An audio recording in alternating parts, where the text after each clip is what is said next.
Come first. We're here every Tuesday from 10 to 11 a.m. And this morning we have a very, very special guest who's in Virginia. Joseph Chilton Pearce, author of many books. Some of them are Cracking the Cosmic Egg, Magical Child Matures, Evolution's End. Good morning, Joe. Good morning. And what's the weather like in Virginia this morning? Well, it's beautiful this morning. I don't want to hear about it. I just drove through a snowstorm to get here in Pennsylvania. Oh, really? Yes. Okay. I left there in shorts and came here in a winter coat. Well, I hope it doesn't drift down here. We've had enough. Joe, you have such a diversified background in so many different things, and the last time you were on this program we talked about child development and the stages of child development, and this morning I'd like to take a little bit of a turn and talk to you about we try to keep things on a positive note, but there are things that we need to talk about that aren't quite so positive. And when we talk about the educational system, and one of the things that there have been a lot of lately is the computers in classrooms, from the elementary level and even the preschool level all the way up through university level. And I was wondering if you could talk to us a little bit about computers in the classroom and their effects on the development of the child. Well, a new book just came out on that, published in Canada, and I doubt that it would get published in this country because of vested interest. It's a very well-documented book by a couple of doctors up there. It's called The Child and the Machine.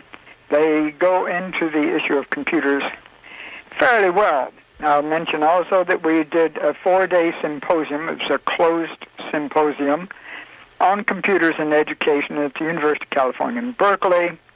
There were 21 of us from all over the world there for those 4 days. It was a rather discouraging experience. I will try to explain in the briefest possible way our position, which was computers are an extraordinary tool for the human being. It's a great extension of the mind, if you like. The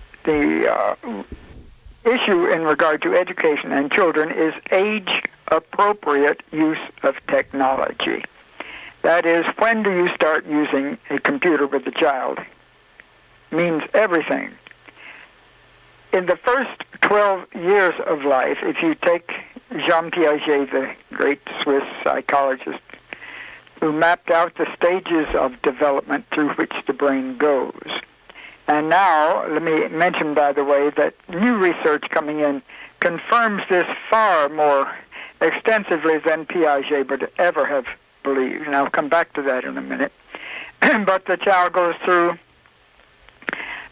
several very major stages of development, each accompanied by a brain growth spurt. The brain really grows lots of new neural materials as it enters each of these stages of development.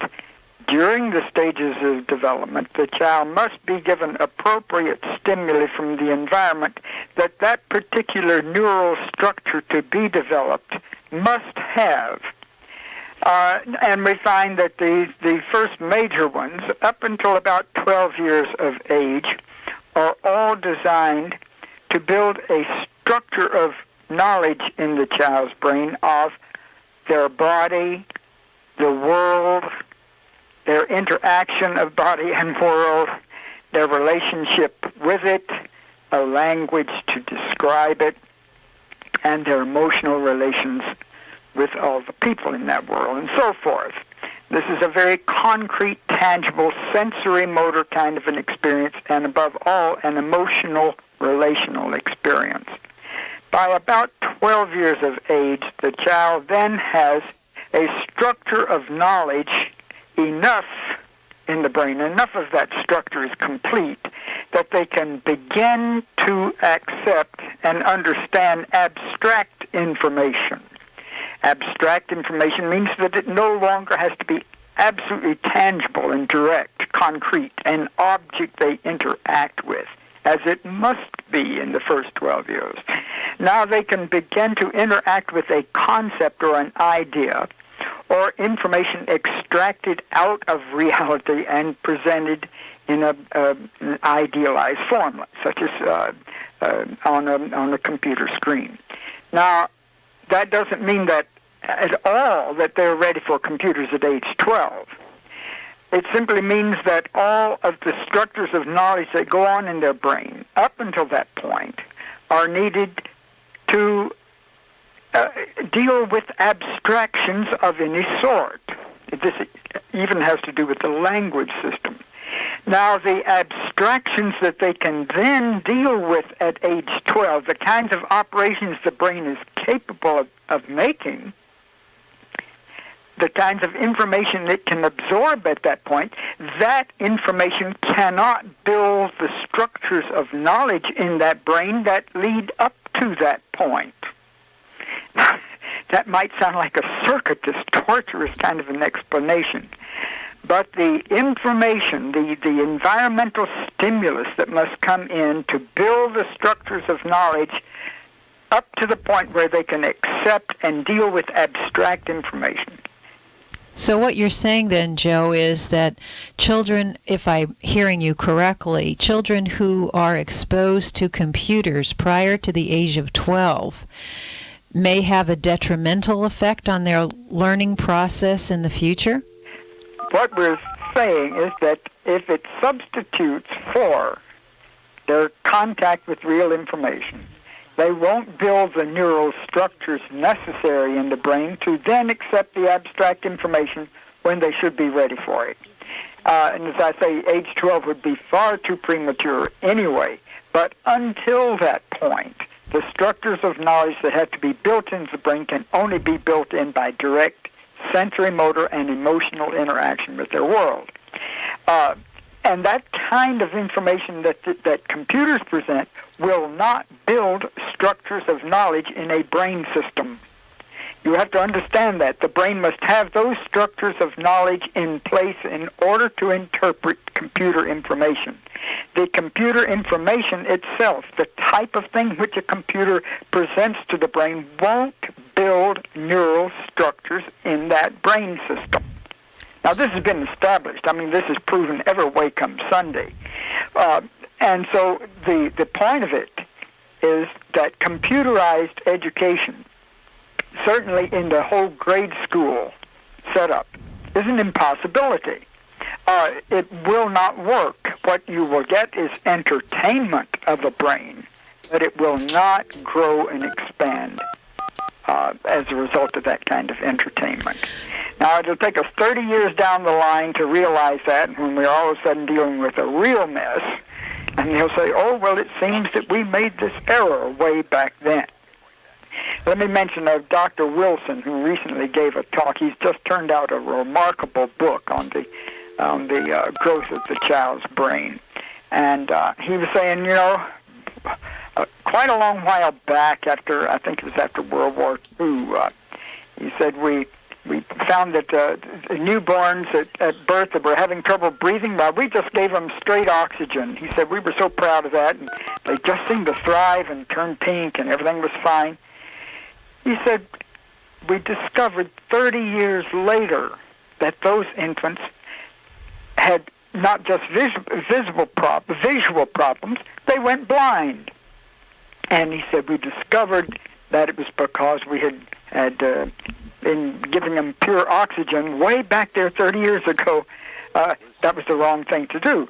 Now, he said the cause was so far removed from the final effect that it took them a long time to realize what they were doing wrong.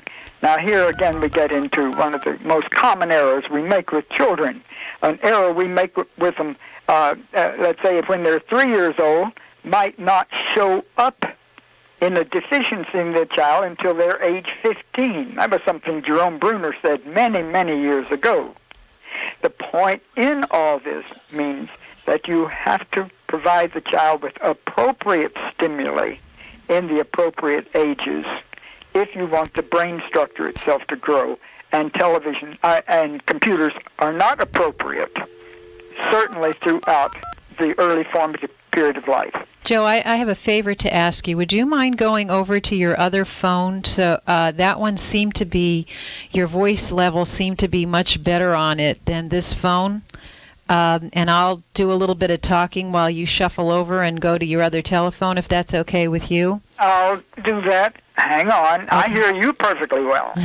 And what we're doing today is we're talking with Joseph Chilton Pearce, author of Magical Child Matures, Evolution's End, and Crack in the Cosmic Egg. He's done 7 different books on and lectured around the country and around the world.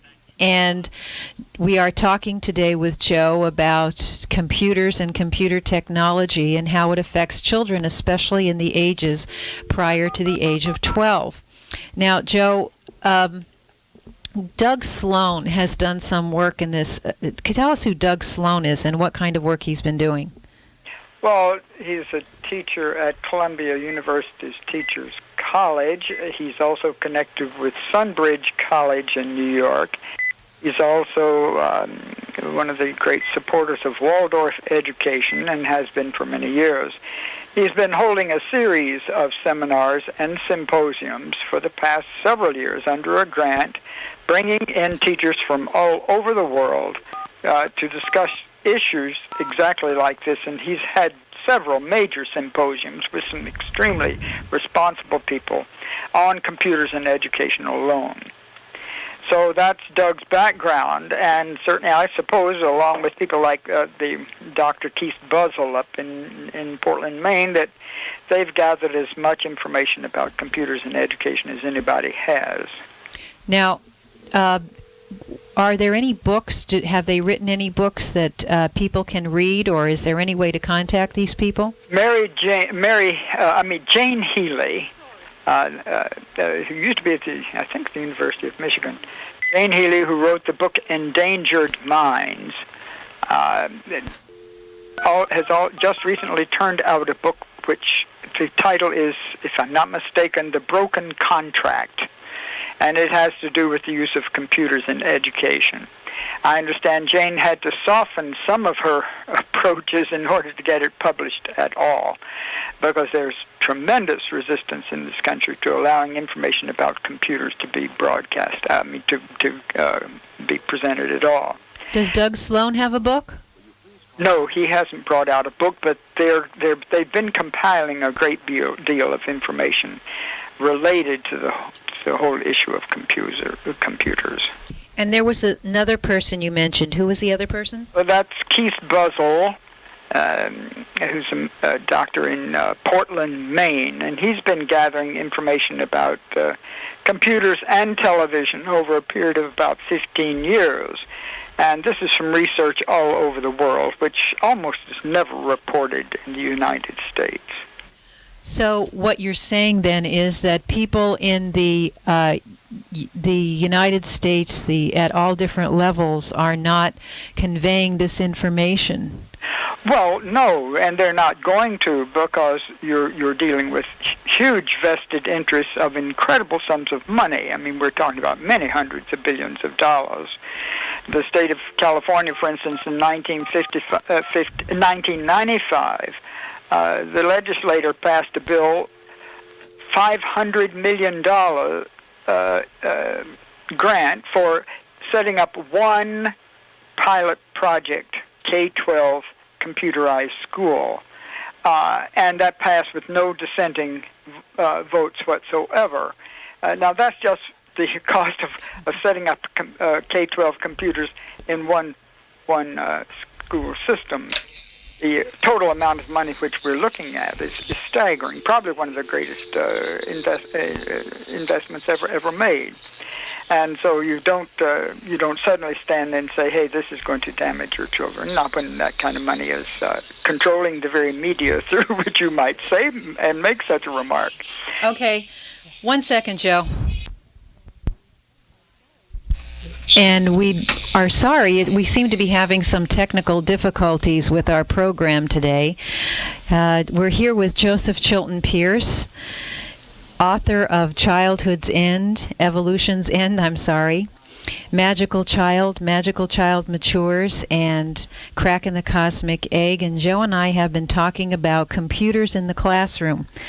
And Joe, we were talking about you were telling us about the fact that when children are exposed, the neural process of the brain, when children are exposed to computers too early, what happens? Well, instead of receiving the kind of stimulus which the child must have for actual neural development itself, they receive a stimulus that the brain, in effect, can't use at that stage of life. And so no development takes place at all. And when you combine the use of computers and television as the major stimulus coming into a child, then you have all the makings of a failure to develop the actual neural structures of a brain.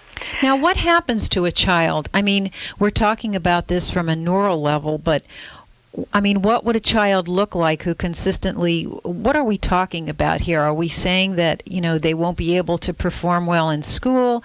Are we talking about their emotional development, spiritual, psyche? What are we talking about here? You're talking about the development of their neural structures that make up a brain system. The book that came out in 1994 by a Dr. Alan Shore. He's at the University of California, Los Angeles Medical School. He spent 12 years on this book, and it has to do with the development of a sense of self and the development of the neural structure in a child's brain just in the first 3 years. Now, you say, well, that's before computers, but remember, that's not before television. Let me just try to summarize very quickly what Dr. Shore's book has made clear to us. Let me mention also that Dr. Shore had 2,300 scientific papers cited in his bibliography. This is a massive book of over 600 pages. It took me a long time to get through it, a very difficult book. What was the title of it, Joe? The title is Affect Regulation and the Origin of Self. That's not quite likely to make it on the New York Times bestseller list, but it's probably one of the most important books of certainly of the last couple of decades.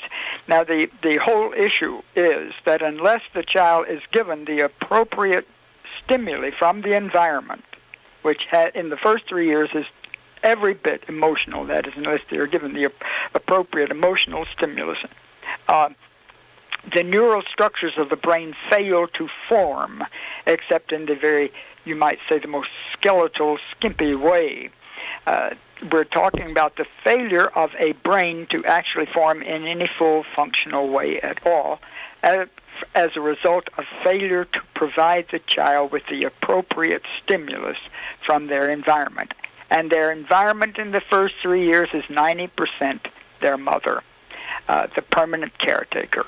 And he says the results of this, according to all the new studies, the results of this are lifelong, and it sets up pathologies which will last that person the rest of their life. You're dealing with a system which was crippled in the beginning, and it never fully recovers. I would argue, though, that we couldn't compensate for that later on, because one of the things that Dr. Shore did not take into consideration, since his book was published in '94, is the new discoveries of the medical field of neurocardiology, which has to do with the heart.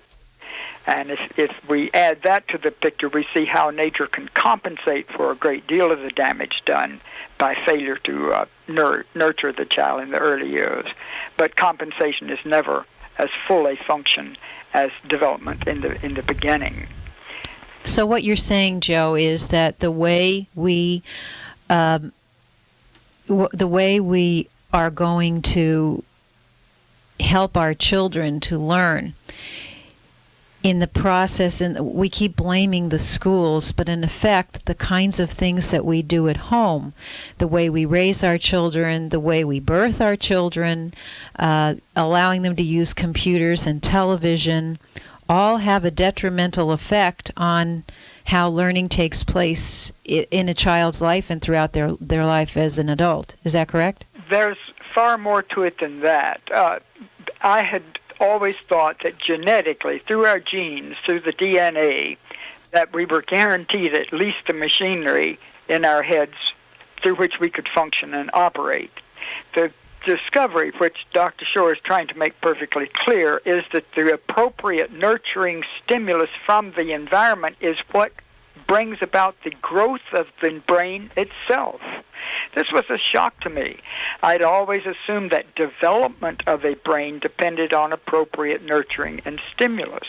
I didn't know that the actual growth of the neural cells themselves and how they group together is dependent on the nurturing and the stimulus from the environment.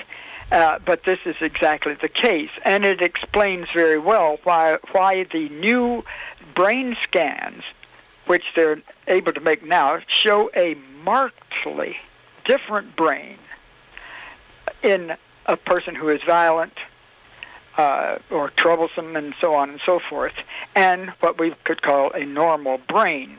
If you recall, last year in Newsweek magazine, it showed brain scans of a violent person and of a so-called normal person, of their prefrontal lobes, which are the most important parts of it for the human being. And the two pictures of the violent person and the normal were shockingly, almost terrifyingly different. And you realize that this person who is violent and causing all this trouble hasn't the same kind of a brain structure to function from, and there's no way you could expect a normal development from them. What brings about such a terrible deficit, a degradation of the neural system, failure of nurturing, and that's emotional nurturing is 90% of it. That is, the child feels abandoned, not loved, not wanted, not cared for. The brain itself is failing to develop. This to me was a very disheartening thing. Now let's just skip briefly into the computer. One of the most fascinating recent discoveries about computers is that they skip the affective system in the brain. They skip entirely the emotional cognitive structures of the brain. Now, what this means is that you get from the sensory motor system a straight shot of information up to the highest cortical structure, skipping the emotional cognitive system. Now, there are two or three things about it. It's through the emotional cognitive brain. That's the great second brain nature built into us. Through that emotional cognitive brain, all relationship takes place, and, strangely, all learning and memory. So if you have this straight shot from the sensory motor system, bringing in this signal from a computer up to the highest brain, you can entertain the highest brain, but very little learning can take place that way because you've bypassed the learning structures of the middle brain, the emotional cognitive brain. The second point is, in skipping the emotional cognitive brain by which we relate to each other and to the whole world, you find a pronounced depression occurring in that individual through watching computers themselves. Certainly we know that is true with television. We've known that for a long time. The University of Pittsburgh, right up there in your neighborhood, ran that very extensive research program paid for by the computer companies, and found that people who go into internet and surfing the net and use of computers undergo a marked change in their emotional life and show much higher percentage of depression, a feeling of being alienated, isolated, and alone. So these are just some of the things to remember. Also, the fact that some of your most violent young people that are appearing on the stage today are what we call computer nerds. They're awfully good at the computer, and yet, of course, they have this strange propensity for violence. So what happens is that the children who are mainly function in front of a television and in front of a computer with little stimulation from adults, from the care, the time spent, the affection, the touching.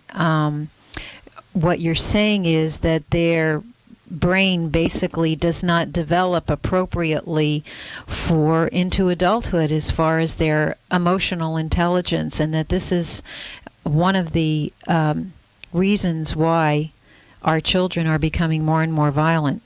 Certainly, the Dr. Shore's book, which I just mentioned, Alan Shore, there's a huge study of his that he spent 12 years on, shows that it's the prefrontal cortex, that's evolution's latest addition to our brain, and its interaction with the emotional cognitive system, the middle brain that relates everything together.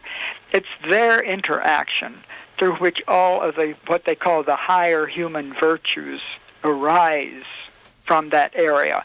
And those higher human virtues are love, compassion, understanding, sympathy, the ability to forego your immediate reward on behalf of long-range, higher goals, and so forth. Everything we think of as making us human and above an animal, it takes place through the emotional cognitive system in this prefrontal part of our brain. And these are strangely, completely bypassed in the computer as well as in television. With television, you get into a whole raft of even more disturbing neural interferences in growth patterns. I would mention I think I did the last time I was on your program, the studies that came out of Germany about 2 years ago or 3, of the Tübingen University and the German Psychological Institute, a 20-year study of 4,000 subjects per year, which we say is not a random study. This is a very in-depth and serious research.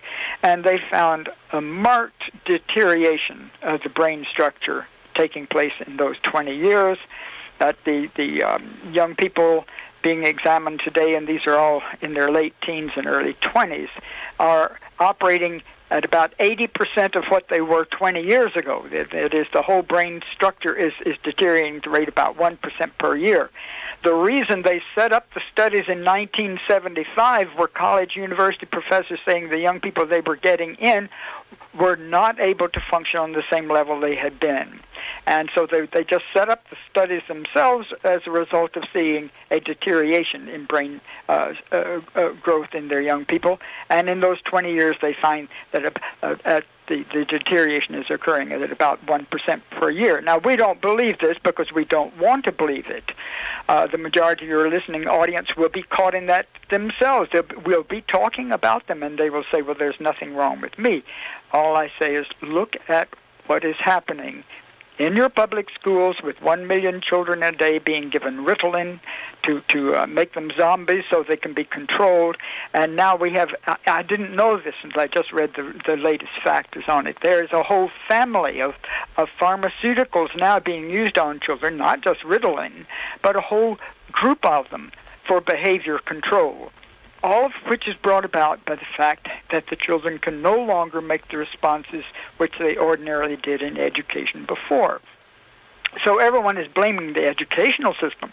No one is willing to look at the fact that we're damaging our children past the point of educability before they even start in school. So the issue lies again to inappropriate use of technology. It certainly, once we've got a neural system to handle all this, our technology could be a great adjunct. But put in the place of emotional nurturing and real sensory interaction with the living world, and our troubles are going to mount so much higher than they are today that it's not funny. You're listening to WAAT 750 AM on your radio dial. We're here with Joseph Chilton Pearce, author of Cracking the Cosmic Egg.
And Joe, this is my mind is just boggled.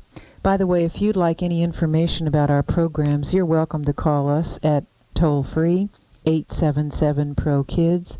That's 877-PRO-KIDS, or email us at prokids@rlc.net. That's prokids@rlc.net. What I was thinking about as you were speaking, Joe, is the fact that, what happens, what you're saying is that generation after generation, it sounds like from this study in Germany, as we keep putting children in front of the television, in front of computers, and keep drugging them, they are then creating more children in successive generations who have less and less brain capacity. Is that what you're saying? Well, look at this one thing in the United States, that something like 85% of all academic honors and awards since about 1990 have been won by foreign-born students. This is something to take into consideration. What it's going to mean is that we'll end up with an elite class of intellectuals who are foreign-born, and the rest of us will, just sort of be the fodder that feeds the machinery. Now, that sounds like an extremity, I know. But again, I ask anyone to simply look at what has happened inside the schools. That we have to drug our first and second graders in order to even contain them within the classroom, and so on, and the levels of violence.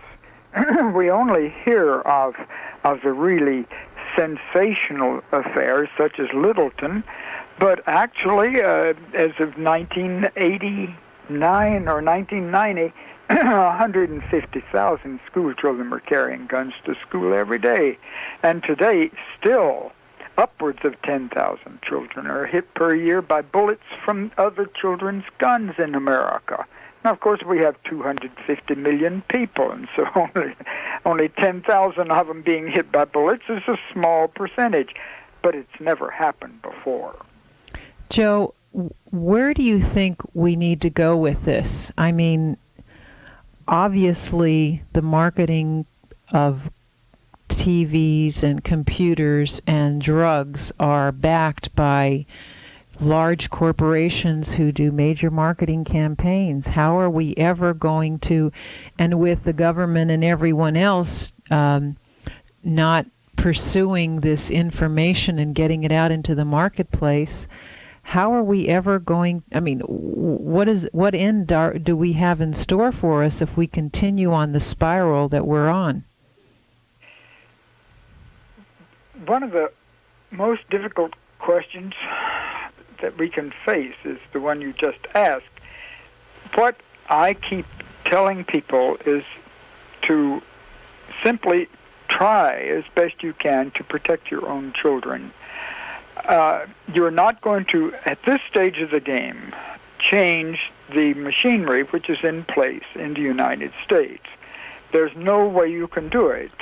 Simply too much money is invested, and public opinion has been welded too strongly, molded by television, to bring about any quick change.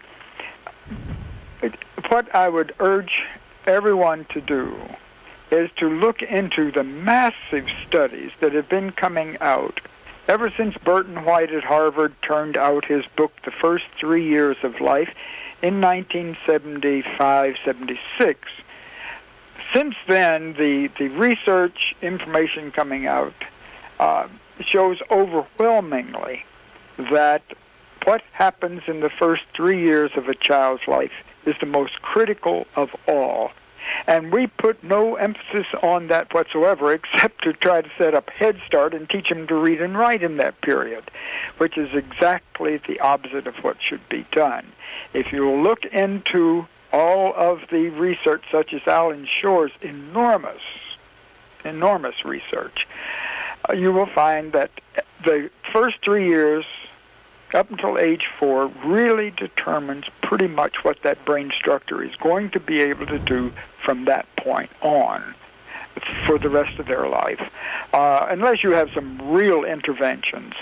And later on, the remedial programs, the compensations that we try to bring about are dreadfully expensive, whereas to appropriately meet the needs of the child in the first 3 to 4 years of life are dirt cheap, so to speak. What does it mean? It means doing everything possible to have a good prenatal experience for the mother, a good birth for the mother and child, good bonding with the mother, breastfeeding reinstituted. All of the reports on breastfeeding are coming in just right and left, that unless it's put back into effect, we are in dire trouble. And we eliminated 97% of all breastfeeding over a 50-year period in America through our hospital technological processes. So all this has to do with the nurturing of an infant and then a child in the first 3 years of life.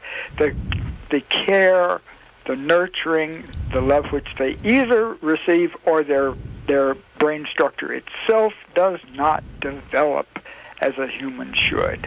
And you have a different individual out there on the streets and in those schoolrooms.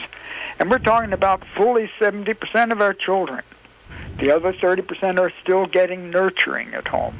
They're still getting care, and their structures are forming at least enough to get them through. But the problem is that percentage is getting smaller, and how are they going to survive in an environment of growing hostility? You see, so the normal child is then going to have to worry about surviving in a highly abnormal society. And I know all this sounds like gloom and doom.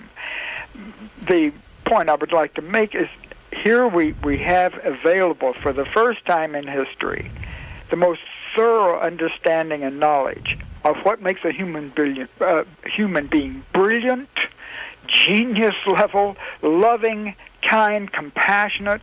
Now we have all that, and it's come about through scientific research, through neurological research, through research into the heart, and so forth. We have all that available. We're the most enlightened generation in history. It should be the most optimistic and exciting time, and yet we find the information is not being applied. Exactly the opposite. Our very government does everything possible, literally, to separate an infant from its mother by making mothers get out on the streets and get a job. We don't want them on welfare or anything like that. We don't realize that the nation of Sweden has for 4 decades now provided a full income to a mother when she births a child so that she can stay home with that child. Originally, it was the first year of life. That saved the government of Sweden such huge sums of money in their criminal sector. 471,000 per child, isn't it? It's what? 471,000 per child, I believe. I don't know now which figure you're using. But at any rate, the government of Sweden found that by simply supporting the mother for the child's first 3 years of life saved them huge sums of money. And we do exactly the opposite. We force them on the street if necessary. 50% of our new mothers don't have a husband, or their husbands leave them, and all these things are happening, and they have to go to work to survive. Well, we then give them a tax break for daycare. And our government, our president, talk about how important daycare is.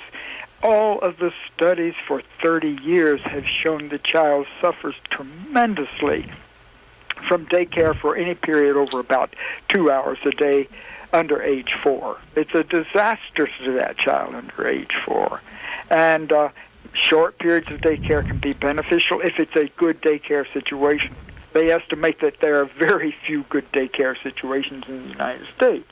So we're doing exactly the opposite that we should be, according to all this remarkable new research. Joe, where is the research on the daycares?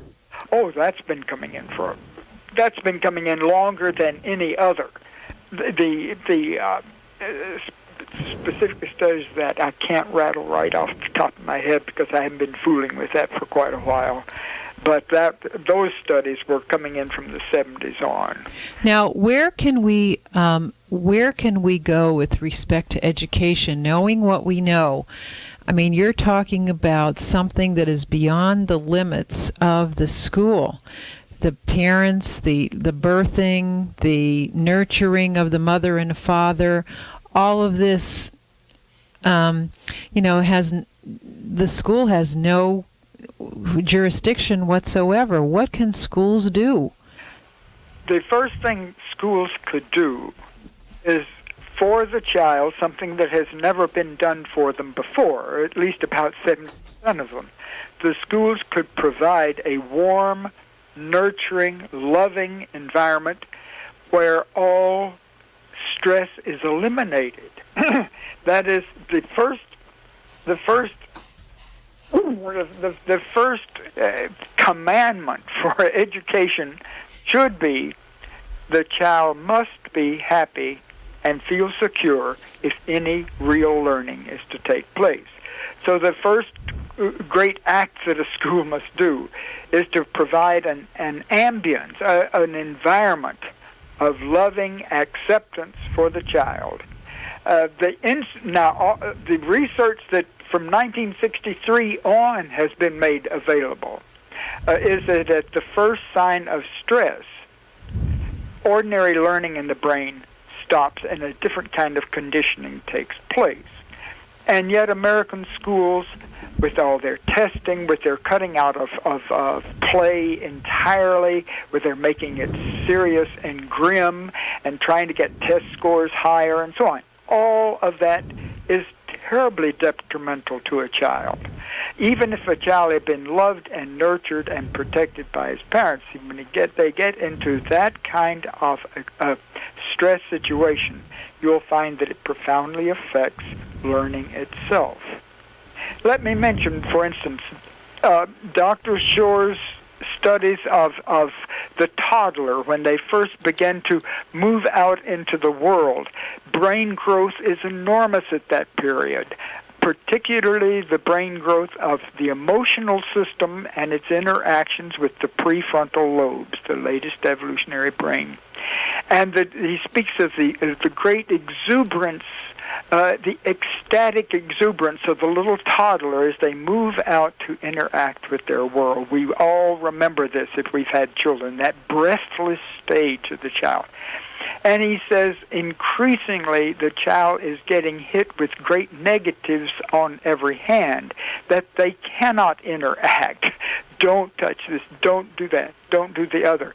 He finds that every 9 minutes the average child receives a harsh, negative prohibition on their own attempt to move into the world and explore it, which is the only world the child can build a structure of knowledge of that world.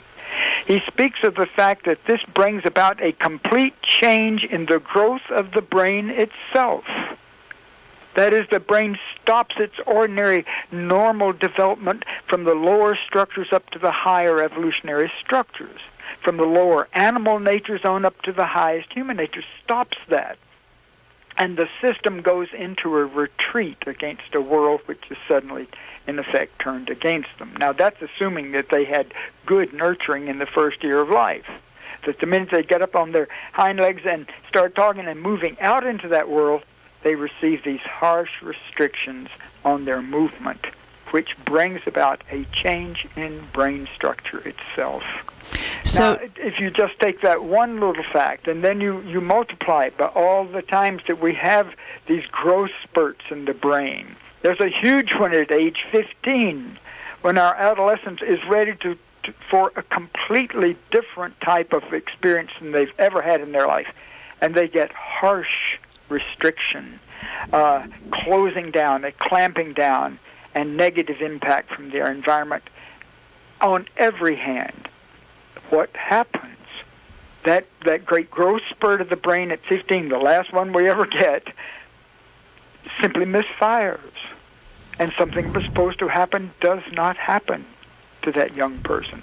Now, this has happened over and over again. At each one of these stages of growth, we have a growth spurt of the brain, and it tries, in effect, nature is trying to move out and embrace the world and build a structure of knowledge for that.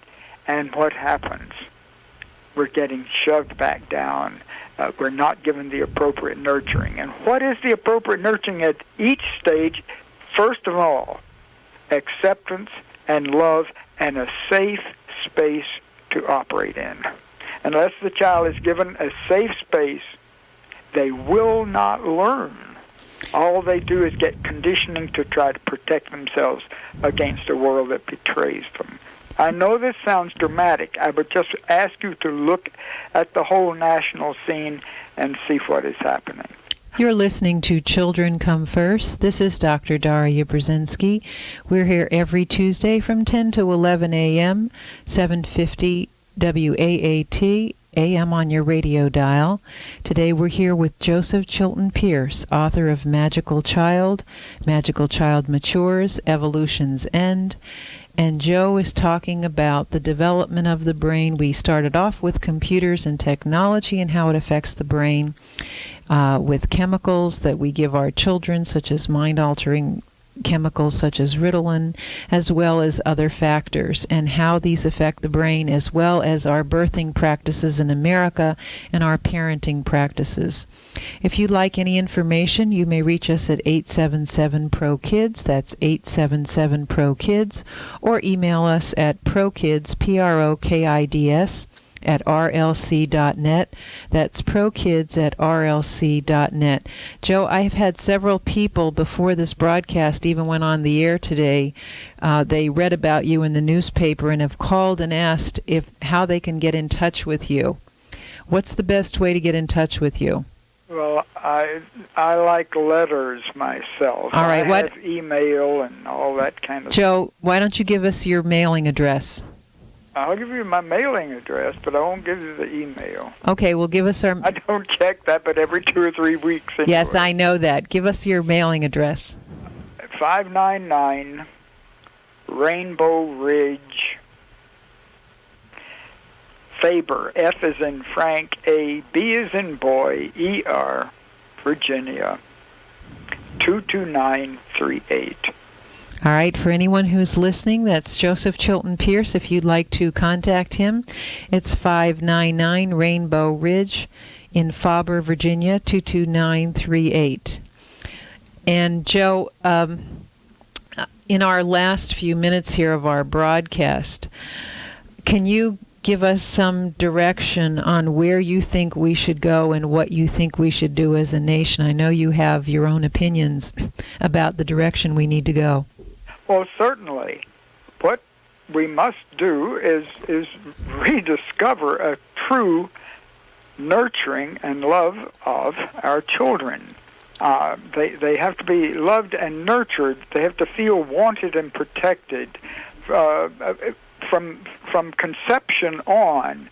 One of the most startling discoveries in research, it just came out in 1998, was that the mother's emotional state during pregnancy determines the actual shape of the brain itself. This was something that, of course, the new wave of biologists had been claiming for 20 years, but they didn't have the hardcore backing for it, and now we do have that the mother's emotional state during pregnancy determines the actual state and nature of the child's brain that they'll be born with. And if the mother feels threatened and anxiety-ridden and so on, the child will be born with a much larger hindbrain, as they call it, which is the ancient sensory-motor, fast, reflexive, non-thinking brain, and a sharply reduced intellectual verbal brain.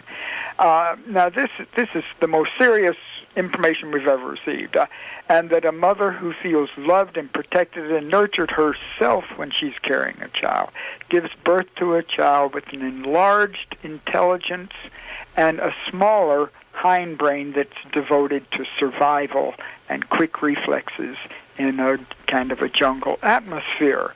Now, So we find that even from conception on, being loved and nurtured and protected, you get an increase of intelligence and the evolutionary movement on into greater intelligence. What you can say the real growth of the human spirit.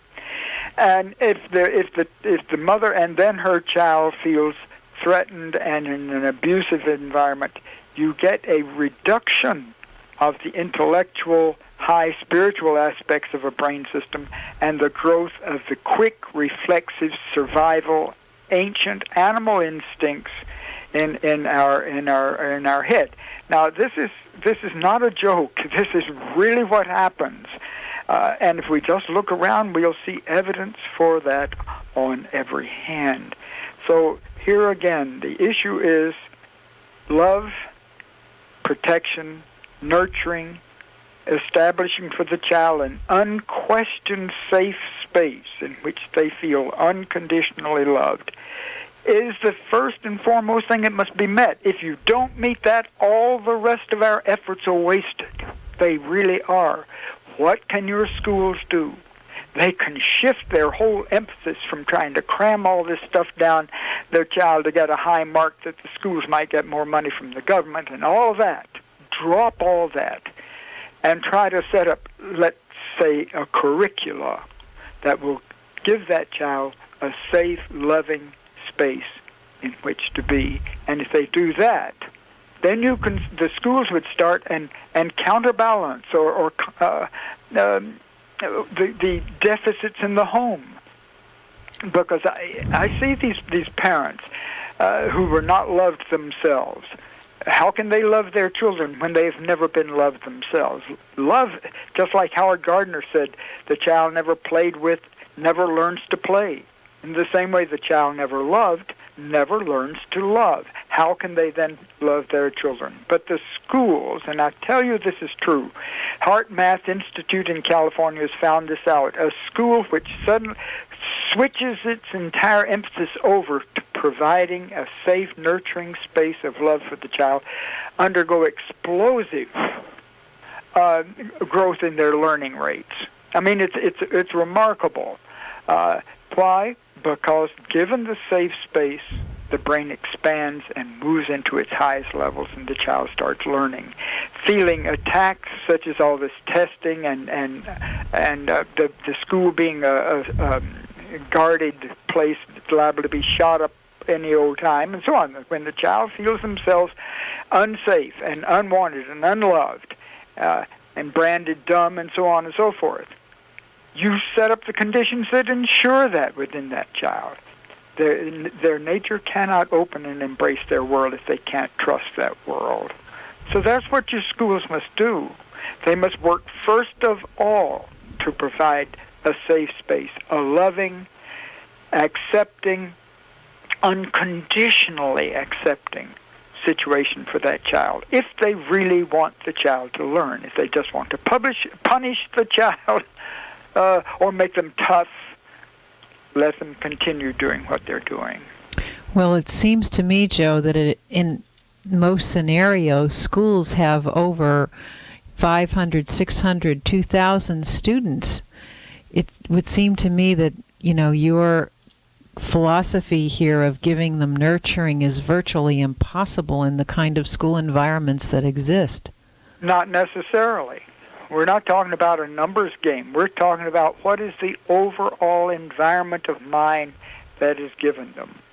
And if that is of a nurturing rather than a threatening kind of an environment, then the situation can be rectified. I know what you're speaking of, but you're not going to get that kind of an ideal where every child has someone there nurturing and loving it every minute of the day.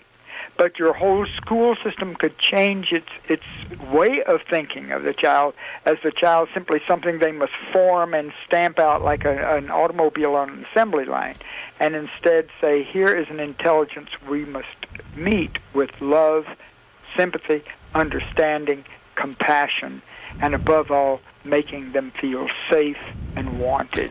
Well, it would seem to me that if we reduce the size of our schools, we would certainly have a much more conducive environment to be able to creating that. When you've got 2,000 students, it's very difficult to know them by anything but a number. But that certainly is true, but on the other hand, no matter how small you reduce it, unless that person in charge were aware of the real deep core needs of that child, which is to be loved and unconditionally accepted and feel safe, unless they understand that, it wouldn't do you any good to have a one-for-one correspondence.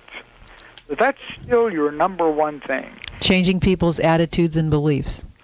Changing the simple attitude toward the child is something we must mold and pound into an image we think maybe would help into doing one thing: loving, nurturing, making them feel safe and unconditionally wanted wherever they are. You can't do this with any of our current methods. Joe, I cannot tell you as always how much I appreciate having you on our program. You are always enlightening, always enjoyable, and I know our audience appreciates the wealth of research that you have done on this area of, well, I guess your neuromuscular, neurocardiology, your every level of every different direction as far as the scientific research goes, and I appreciate your taking your time on your busy schedule to be with us again. Well, I thank you for having me. This is a subject dear to my heart, and I like to talk about it, even though sometimes it doesn't seem to do too much good, but I'm sure you're doing good up there in Pennsylvania. Thank you very much for having me. Go out there and feed the horses and work in the garden and walk around the lake just for me and say hello to people. Will do. You have been listening to Children Come First. This is Dr. Daria Brzezinski. We're here every Tuesday from 10 to 11 a.m. on your radio dial, 7:50 a.m. And we were here today with Joseph Chilton Pearce, author of Cracking the Cosmic Egg, Magical Child Matures, Evolution's End, and other books. If you would like any information on our broadcast today, you may call us at 877-PRO-KIDS. That's 877-PRO-KIDS, or email me at prokids@rlc.net. That's prokids@rlc.net. If you'd like any further information from Joseph Chilton Pearce, you can write to him at 599 Rainbow Ridge, Faber, Virginia, 22938. That's Joseph Chilton Pearce at 599 Rainbow Ridge, Faber, Faber, Virginia, 22938. We look forward to meeting with you again next week when we will have more interesting guests on our broadcast. And please, in the words of Joe, we need to really look at our children. We need to be able to sit down and rethink of the way that children learn and our attitudes and beliefs about the way children learn. Because we have always, for the last 100 years, thought that by putting English, mathematics, social studies, and science in their brains, that we were creating better students. But in fact, what Joe has said and many other people in the latest brain-mind research is that by having an emotionally stable environment, we can help our children even better. So give your children a hug today, talk to them, be with them, and take care of them. Have a good week, and join us again next week.